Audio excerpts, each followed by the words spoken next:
ದಾವಣಗೆರೆ ಉಪಚುನಾವಣೆಯ audio bomb Zameer Ahmed Khan ಅವರ ರಾಜಕೀಯ ಭವಿಷ್ಯವನ್ನೇ ಬಲಿ ಪಡೆಯುತ್ತಾ ಸಂಪುಟ ವಿಸ್ತರಣೆಯಲ್ಲೂ ಜಮೀರ್ ಅಹ್ಮದ್ ಖಾನ್ಗೆ ಸಚಿವ ಸ್ಥಾನ ಕೈತಪ್ಪುತ್ತಾ ತನ್ನ ಪರಮಾಪ್ತನ ಮೇಲೆಯೇ ಸಿದ್ದರಾಮಯ್ಯ ಸಿಟ್ಟಾಗಿದ್ಯಾಕೆ?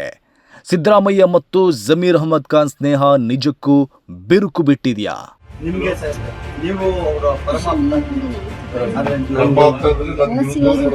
ಇಲ್ಲ ಅದು ಮಾಡಂಗಿಲ್ಲ.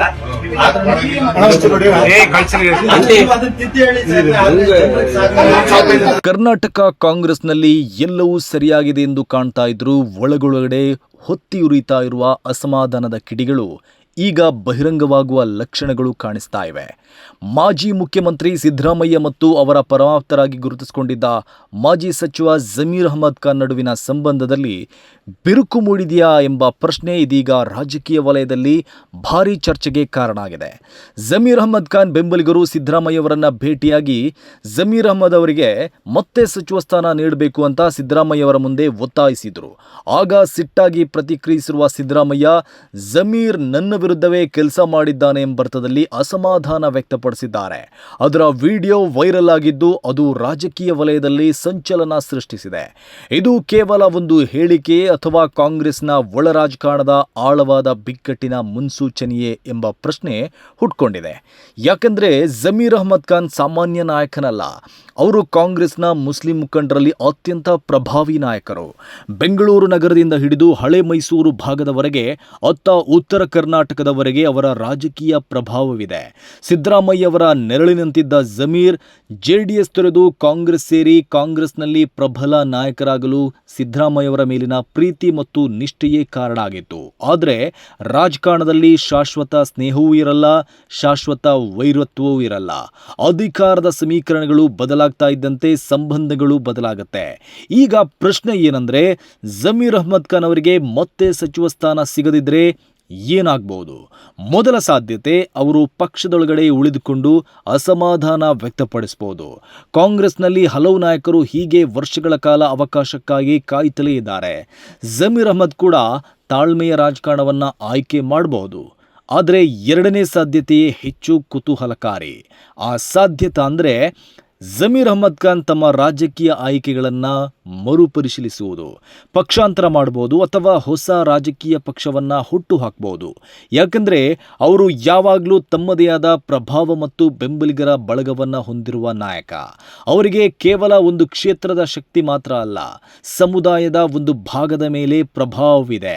ಕೆಲವು ಕ್ಷೇತ್ರಗಳಲ್ಲಿ ಜಮೀರ್ ಅಹ್ಮದ್ ಖಾನ್ ಅವರ ವೈಯಕ್ತಿಕ ಪ್ರಭಾವವನ್ನು ನಿರಾಕರಿಸಲು ಸಾಧ್ಯವೇ ಇಲ್ಲ. ವಿಶೇಷವಾಗಿ ಬೆಂಗಳೂರು ಹಾಗೂ ಹಳೆ ಮೈಸೂರು ಭಾಗದ ಕೆಲವು ಕ್ಷೇತ್ರಗಳಲ್ಲಿ ಅವರ ಮಾತು ಪ್ರಭಾವ ಬೀರುವ ಸಾಧ್ಯತೆ ಇದೆ. ಹೀಗಾಗಿ ಜಮೀರ್ ಅಹ್ಮದ್ ಹೊರ ನಡೆದರೆ ಕಾಂಗ್ರೆಸ್ಗೆ ಹಾನಿಯಾಗಬಹುದು. ಕೆಲವು ಕ್ಷೇತ್ರಗಳಲ್ಲಿ ರಾಜಕೀಯ ನಷ್ಟ ಉಂಟಾಗುವ ಸಾಧ್ಯತೆಯನ್ನ ತಳ್ಳಿ ಹಾಕಲು ಸಾಧ್ಯವಿಲ್ಲ. ಇನ್ನೊಂದು ಪ್ರಶ್ನೆ, ಜಮೀರ್ ಅಹ್ಮದ್ ಖಾನ್ ಕಾಂಗ್ರೆಸ್ ತೊರೆದರೆ ಅವರು ಹೋಗುವುದು ಎಲ್ಲಿಗೆ? ಜೆಡಿಎಸ್ಗೆ ಮರಳುವ ಸಾಧ್ಯತೆ ಬಹುತೇಕ ಕಡಿಮೆ ಎನ್ನಲಾಗ್ತಾ ಇದೆ. ಯಾಕಂದರೆ ಆ ಸಂಬಂಧಗಳು ಹಿಂದಿನಂತಿಲ್ಲ. ಬಿಜೆಪಿಗೆ ಸೇರುವುದು ಕೂಡ ರಾಜಕೀಯವಾಗಿ ಸುಲಭದ ಆಯ್ಕೆಯಾಗುವುದಿಲ್ಲ. ಉಳಿಯುವುದು ಹೊಸ ರಾಜಕೀಯ ವೇದಿಕೆ ನಿರ್ಮಿಸುವುದು ಅಥವಾ ಬೇರೆ ಪ್ರಾದೇಶಿಕ ರಾಜಕೀಯ ಸಮೀಕರಣಗಳತ್ತ ನೋಡುವುದು. ಆದರೆ ಇವೆಲ್ಲವೂ ಸದ್ಯಕ್ಕೆ ಕೇವಲ ಊಹೆಗಳು ಮಾತ್ರ. ಯಾಕೆಂದರೆ ಜಮೀರ್ ಅಹ್ಮದ್ ಖಾನ್ ಕೂಡ ಅನುಭವಿ ರಾಜಕಾರಣಿ. ಅಧಿಕಾರದ ಬಾಗಿಲುಗಳು ಸಂಪೂರ್ಣ ಮುಚ್ಚಿವೆ ಎಂದು ಖಚಿತವಾಗುವವರೆಗೂ ಅವರು ಯಾವುದೇ ತುರ್ತು ನಿರ್ಧಾರ ಕೈಗೊಳ್ಳುವ ಸಾಧ್ಯತೆ ಕಡಿಮೆ. ಮತ್ತೊಂದೆಡೆ ಸಿದ್ದರಾಮಯ್ಯ ಅವರಿಗೂ ಜಮೀರ್ ಅವರ ರಾಜಕೀಯ ತೂಕ ಗೊತ್ತಿದೆ, ಕಾಂಗ್ರೆಸ್ ನಾಯಕತ್ವಕ್ಕೂ ಅವರ ಉಪಯೋಗ ಗೊತ್ತಿದೆ. ಹೀಗಾಗಿ ಇಂದಿನ ಅಸಮಾಧಾನ ನಾಳೆಯ ರಾಜಿ ಮಾತುಕತೆಯಲ್ಲಿ ಕೊನೆಗೊಳ್ಳುವ ಸಾಧ್ಯತೆಯೂ ಇದೆ. ಆದರೆ ಒಂದು ವಿಷಯ ಮಾತ್ರ ಸ್ಪಷ್ಟ, ಕಾಂಗ್ರೆಸ್ನಲ್ಲಿ ಈಗ ಅಧಿಕಾರಕ್ಕಾಗಿ ನಡೀತಾ ಇರುವ ಒಳಪೈಪೋಟಿ ಮುಂದಿನ ದಿನಗಳಲ್ಲಿ ಇನ್ನಷ್ಟು ತೀವ್ರಗೊಳ್ಳುವ ಲಕ್ಷಣಗಳು ಕಾಣಿಸ್ತಾ ಇವೆ. ಸಚಿವ ಸಂಪುಟ ವಿಸ್ತರಣೆ ಕೇವಲ ಸಚಿವ ಸ್ಥಾನಗಳ ಹಂಚಿಕೆ ಮಾತ್ರ ಅಲ್ಲ, ಅದು ಕಾಂಗ್ರೆಸ್ನ ಭವಿಷ್ಯದ ನಾಯಕತ್ವದ ಸಮೀಕರಣಗಳನ್ನು ನಿರ್ಧರಿಸುವ ಪ್ರಕ್ರಿಯೆಯಾಗಿದೆ. ಆ ಸಮೀಕರಣದಲ್ಲಿ ಜಮೀರ್ ಅಹ್ಮದ್ ಖಾನ್ ಅವರಿಗೆ ಸ್ಥಾನ ಸಿಗುತ್ತದೆಯೇ? ಸಿದ್ದರಾಮಯ್ಯ ಮತ್ತು ಜಮೀರ್ ನಡುವಿನ ಬಿರುಕು ನಿಜವಾಗಿಯೂ ದೊಡ್ಡದಾಗುತ್ತದೆಯೇ ಅಥವಾ ಅದು ಕೇವಲ ಒತ್ತಡದ ರಾಜಕಾರಣವೇ? ಈ ಪ್ರಶ್ನೆಗಳಿಗೆ ಉತ್ತರ ಸಿಗುವುದು ಮುಂದಿನ ಕೆಲವು ವಾರಗಳಲ್ಲಿ. ಆದರೆ ಕರ್ನಾಟಕ ರಾಜಕಾರಣದ ವೇದಿಕೆಯಲ್ಲಿ ಜಮೀರ್ ಅಹ್ಮದ್ ಖಾನ್ ಎಂಬ ಹೆಸರು ಈಗ ಮತ್ತೊಮ್ಮೆ ಚರ್ಚೆಯ ಕೇಂದ್ರ ಬಿಂದುವಾಗಿದೆ. ಒಂದು ವೇಳೆ ಜಮೀರ್ ಅಹ್ಮದ್ ಖಾನ್ಗೆ ಸಚಿವ ಸ್ಥಾನ ಸಿಕ್ಕರೆ ಈ ವಿವಾದ ಅಲ್ಲಿಗೆ ಅಂತ್ಯ ಆಗಬಹುದು. ಆದರೆ ಸಚಿವ ಸ್ಥಾನ ಸಿಗದೆ ಹೋದರೆ ಕಾಂಗ್ರೆಸ್ನೊಳಗಿನ ಅಸಮಾಧಾನದ ರಾಜಕೀಯ ಹೊಸ ತಿರುವು ಪಡೆದುಕೊಳ್ಳಬಹುದು. ಹೀಗಾಗಿ ಎಲ್ಲರ ಕಣ್ಣು ಈಗ ಒಂದೇ ಕಡೆ ನೆಟ್ಟಿದೆ, ಅದು ಸಂಪುಟ ವಿಸ್ತರಣೆಯ ಕಡೆಗೆ. ಜಮೀರ್ ಅಹ್ಮದ್ ಖಾನ್ ಅವರ ಮುಂದಿನ ನಡೆ ಮತ್ತು ಕಾಂಗ್ರೆಸ್ನ ಒಳ ರಾಜಕಾರಣದ ಮುಂದಿನ ಅಧ್ಯಾಯ ಆ ಬಳಿಕ ತೆರೆದುಕೊಳ್ಳಲಿದೆ. ಕರ್ನಾಟಕ ರಾಜಕಾರಣದ ಈ ಕಥೆಯಲ್ಲಿ ಮುಂದಿನ ದೃಶ್ಯ ಯಾವುದು ಎಂಬುದನ್ನು ಕಾದು ನೋಡಬೇಕಾಗಿದೆ.